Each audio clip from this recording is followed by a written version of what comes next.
ప్రేమ, యేసుని ప్రేమ, యేసుని ప్రేమ,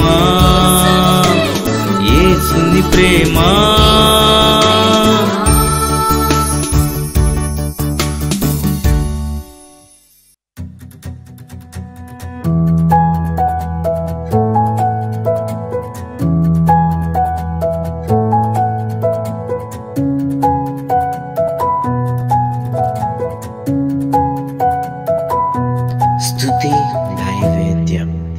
సత్యాలు తెలుసుకోవాలి ఎక్కడి నుంచి అయినా వస్తే. ఏంటి మురికి నీరు తాగుతాం మనం, ఏ కుళాయిలోంచి వచ్చినా మంచినీళ్ళు అయితే తాగుతాం. ఎవరు ఏ మాటలు చెప్పినా అవి మంచి మాటలు అయితే స్వీకరించడానికి మతం అడ్డు రాకూడదు. దేవునికి స్తోత్రం చెల్లిందాం. ముస్లింలు ఏదైనా మంచి చెప్తే వినకూడదా మనం? ఏంటి హైందువులు ఏదైనా మంచి చెప్తే వినకూడదా మనం? వినొచ్చు. ఈ వాక్యంలో నుంచే దేవుడు అందరిలోకి వెళ్ళి మాట్లాడేవాడు. దేవునికి స్తోత్రం చెల్లిందాం. ఇశ్రాయేల్లోంచి మాత్రమే కాదు దేవోక్తి అన్యుల్లోంచి కూడా వచ్చింది కదా. కాబట్టి సూర్యుని యొక్క ఉదయకాంతి వలె ఉండే దేవుడు, అందరినీ చల్లగా చూసే దేవుడు, ఆరోగ్యవంతులుగా చేసే దేవుడు, మన బుద్ధులు మార్చి మనం పరిశుద్ధంగా ఉంచే దేవుడు యేసు పుడతాడని దావీదు భక్తుడు ఆ చిట్ట చివరి మాటలు పలికి ఆయన ప్రభు దగ్గరికి వెళ్ళిపోయాడు. చప్పట్లు కొట్టి దేవుణ్ణి స్తుతిద్దాం. హల్లెలూయా. ఆయన కవి కాబట్టి కవిత్వం చెప్తున్నాడు. మబ్బు లేకుండా ఉదయించిన సూర్యుని వలెను. ఏంటి మబ్బు లేకుండా ఉదయించిన సూర్యుడు ఎంత బాగుంటాడండి. ఎండలోకి మనం వెళ్ళడానికి బాధ కలుగుతుంది, కానీ మబ్బుల్లో కూడా సూర్యుడు అంటే పగలు కూడా సూర్యుడు ఆ వెలుగుని ఎంతో చల్లని వెలుగు వస్తుంది మబ్బు వచ్చేటప్పుడు. అందుకనే మనకు అందరికీ సరదా కదండి. ఎంత చక్కగా ఉంటుంది ఆ వాతావరణం. అలాంటి దేవుడు, అందుకని ఆయన పేరు మంచి దేవుడు. దేవునికి స్తోత్రం చెల్లిద్దాం. మన దేవుడు ఎవరండి? మంచి దేవుడు. ఇంకా అలాంటి మంచోడు ఇంకొకడు ఎవరికి ఆ పేరు పెట్టలేము. యేసుకు పెట్టిన పేర్లు కొంతమందికి పెట్టలేము. పరిశుద్ధుడు ఒక్కడే, ఉత్తముడు ఒక్కడే, మంచివాడు ఒక్కడే. ఏంటి ఆయనకున్న సుగుణములు వేరే వారిలో ఎవరిలోనూ మనము చూడలేము. మబ్బు వచ్చేటప్పుడు ఉండే సూర్యకాంతి వలె చల్లని దేవుడు, అందరినీ చల్లగా ఉంచే మేఘము లాంటి దేవుడు, మేఘముగా మనల్ని నడిపించే దేవుడు. మేఘాలు ఏం చేస్తూ ఉంటుంటాయి? నడుస్తూ ఉంటుంటాయి. దేవునికి స్తోత్రం చెల్లిందాం. అలాంటి దేవుడు పుడుతున్నాడని దావీదు భక్తుడు ప్రవచించాడు. వర్షం కురిసిన పిమ్మట నిర్మలమైన కాంతి చేత భూమిలో నుండి పుట్టిన లేత గడ్డి వలెను అతడు ఉండును. హల్లెలూయా. ఇవన్నీ మనం వివరంగా చెప్పుకోవాలంటే ఇంకా ఎంత టైం అయినా పడుతుంది. లేత గడ్డి వలె ఏంటి వర్షం కురిసిన పిమ్మట నిర్మలమైన కాంతి చేత భూమిలో నుండి పుట్టిన లేత గడ్డి వలె ఉంటాడట. ఎప్పుడైనా పొలాలు చూసారండి? పొలాలను చూస్తే తివాచీలాగా ఉంటుంది. ఫస్ట్ పచ్చగా ఉంటుంది. ఏంటి చెప్పాలంటే ఆ వరి గడ్డిలోంచి వస్తుంది. దేవునికి స్తోత్రం చెల్లిందాం. అంత అందమైన సొగసైన దేవుడు కదా. ప్రకృతిని అందుకనే చూసేవాడు దేవుణ్ణి ఆరాధించగలడు.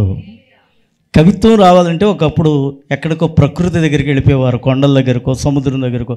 ఏది చూసినా సృష్టిని చూస్తే అది ఉదయకాలం మందు సాయంకాలం మందు ఆ సృష్టిని చూసేటప్పుడు నిజంగానే మనిషికి మనసులో నుంచి పాట పుడుతుంది.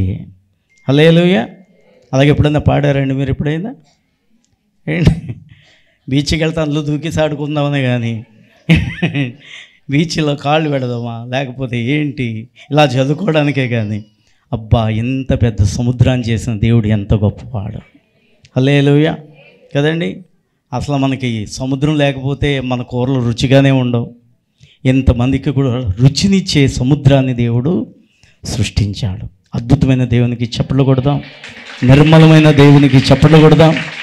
అంత గొప్ప దేవుణ్ణి మనం కలిగి ఉన్నందుకు సంతోషించాలి.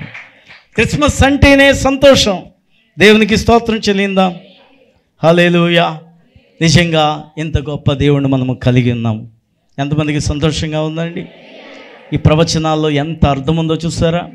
ఈ ప్రవచనాలన్నీ కూడా నెరవేర్చడానికే యేసు ఈ లోకానికి వచ్చాడు. ఆయన ఈ లోకంలో మనల్ని నిర్మలాన్ని ఇవ్వడానికి ఏంటి ఆనందాన్ని ఇవ్వటానికి, సంతోషం ఇవ్వటానికి ఆయన వస్తున్నాడని భక్తుడైన దావీదు ప్రవచించాడు. కాబట్టి ఈ రోజున ఎంతమంది యేసుప్రభువారిని నమ్ముకొని శాంతిని కలిగి ఉన్నారు. శాంతి లేని లోకములో శాంతినిచ్చిన దేవుడు యేసుగాక ఇంకెవరు?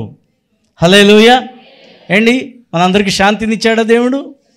ఆయన కానీ మనల్ని రక్షించకపోతే మనం ఏమైపోయి ఉందమో, ఎప్పుడు నశించిపోదుమో, ఎప్పుడు త్రాగుబోతులై ఆ త్రాగుడికి బానిసలైపోయి కుటుంబాలని నాశనం చేసుకొని ఎంతమంది చిరిగిపోదురో. కానీ చీకటి లోకంలో వెలుగుగా ఉదయించిన ఆ నీతి సూర్యుడు మనకి దొరికాడు. దేవునికి స్తోత్రం చెల్లిందాం. హల్లెలూయా. అందుకనే ఎన్ని కష్టాలు వచ్చినా యేసుని విడిచిపెట్టుకోం. మనం ఆ రుచి మనం చూసాం. ఆ రుచినే మనం సువార్త ద్వారా, ఆయన పాటల ద్వారా, ప్రేమ ద్వారా ప్రకటిస్తున్నాం. మన సాక్ష్యాల ద్వారా సువార్తను వెదజల్లుతున్నాం. మనం ఎవరు అంటే సుగంధ తైలము లాంటి వాళ్ళము. హల్లెలూయా. పెళ్ళిళ్ళలో సెంటు జల్లుతూ ఉంటుంటారు. ఎందుకండి? ఎవడైనా చెమట కమ్ముతూ చేస్తాడు, ఆడికి కూడా సెంటు పని చేస్తుందని. ఒకడు కంగారు, మరి స్నానం చేయడాడు. అటు స్నానం చేయడం అంటే ఎన్నో వరాలు పొందుకోవాలాడు. ఏంటి ముఖం కడుక్కోమంటే ముఖం కడుక్కోవడం ఇష్టం ఉండదు, జిడ్డు ముఖంతో చేస్తారు. అందుకనే పెళ్ళోళ్ళు ఏం చేస్తారంటే సెంటు కదా. ఈ లోకం చెడిపోయింది కాబట్టి నువ్వు నేను సెంటు జల్లుతున్నాం. అదే సువార్త, శుభవార్త, సుగంధ వార్త. దేవునికి స్తోత్రం చెల్లింది. కాబట్టి ఇంకా జల్లుదామా? ఇంకా ఎంతోమంది మురుకుల్లో ఉన్నారు, కంపు కొడుతూ ఉన్నారు. జీవితం ఇప్పితే చెడు వాసన, ఏంటి కుళ్ళిపోయిన కుక్క వాసన వస్తుంది చూసారా? ఎలక చచ్చిపోతే ఎంతే ఉంటుంది, కానీ ఎలక చచ్చిపోతే ఎంత వాసనో. అలాంటి జీవితాలని మార్చడానికే యేసయ్య వార్త, క్రిస్మస్ వార్త, పాటలు, మాటలు అన్నీ. స్కిట్స్ అయినా ఏదైనా సరే, కొంతమందికి స్కిట్స్ ఉండవు, వాళ్ళలాగా సినిమాటర్లో డ్యాన్స్ వేస్తున్నారంటారు. అన్నీ తప్పే మన వాళ్ళకి కదా. వాళ్ళు డ్యాన్స్ వేస్తే పర్వాలేదు, లక్షల కోట్లు ఎత్తున్నారు. మనం డ్యాన్స్ వేస్తే చెమట వచ్చడం తప్ప ఏమి ఉండదు. మన పాపం మన పిల్లలు కొరియోగ్రఫీ వేయడానికి ఎన్నో రోజులు ప్రయత్నం చేస్తారు. వేయకూడదా డ్యాన్సు? క్రీస్తు కోసం వేయకూడదా అండి? మనం ఏమన్నా అసభ్యమైన డ్యాన్స్లు వేస్తున్నామా? జ్యోతిలక్ష్మి డ్యాన్స్ వేస్తున్నారా ఎవరైనా? ఎందుకు మరి అలాంటి పేర్లు పెట్టి క్రైస్తవులు నేర్చుకోండి. ఏదో ఒక రీతిగా నరకంలో పడబోతున్న వాడిని, కుళ్ళు కంపులో ఉన్నవాడిని, చెడిపోయిన జీవితాలను మార్చడానికే మనం ఏదైనా చేస్తున్నాం. క్యారల్స్లో ఎంతో సంతోషాన్ని అనుభవిస్తాం. కొంతమంది ఏదో పెద్దోళ్ళు అయిపోయినట్లుగా ఇలాగుంటుంటారు. ఈరోజు మనకు షూట్లు ఉన్నాయేమో, కానీ ఒకప్పుడు గోచి కూడా లేదు. ఆ గోచికోవడంలో ఏదో పాత టవలు కట్టుకోవడానికి కూడా భయమే కదండి. అందుకనే మనం క్రీస్తు కోసం నాట్యం ఆడుతున్నాం, క్రీస్తు కోసం ఆనందాన్ని ప్రకటిస్తున్నాం. మా దేవుడు ఇంత ఆనందం ఇచ్చాడు ఏంటి, ఆయన లేత వెలుగు మమ్మల్ని వెలిగించింది, మురికిలోంచి మమ్మల్ని లేవనెత్తిందని చెప్పడమే క్రిస్మస్.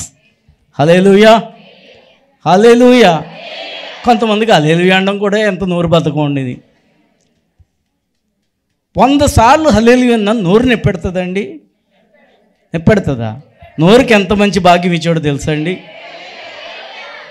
చప్పట్లు కొడితే చేతులన్నా నిప్పెడతాయేమో, కానీ నోరుకి నొప్పి వచ్చిందా? మరి ఎందుకు హల్లెలూయా అన్నాను? హల్లెలూయా.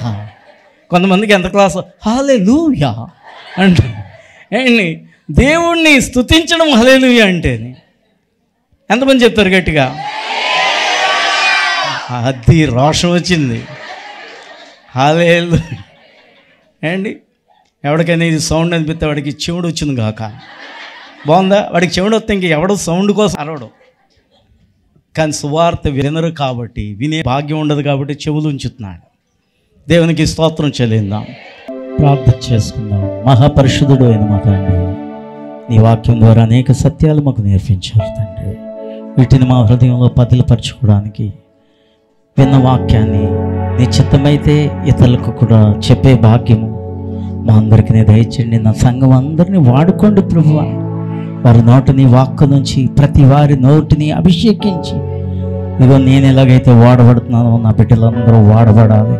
పాటలు ఒకటి కాదు ప్రభువా, వర్తమానాలు అందించడానికి కూడా నీ బిడ్డలు పరుగులు ఎత్తుకునే వెళ్ళాలి. ఆది అపోస్తుల వలె ప్రభువా మేమంతా పరిచర్య చేయాలి తండ్రి. నీ గొప్ప కృప మా మీద ఉంచమని యేసు నామమున ప్రార్థన చేయుచున్నాం తండ్రి. ఆమేన్.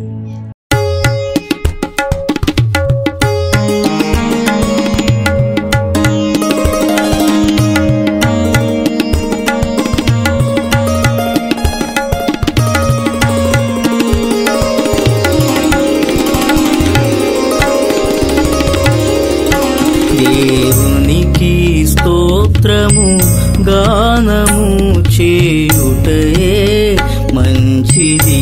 మనమందరము స్తుతి గానము చేయుటయే మంచిది. దేవునికి స్తోత్రము గానము చేయుటయే మంచిది. మనమందరము స్తుతి గానము చేయుటయే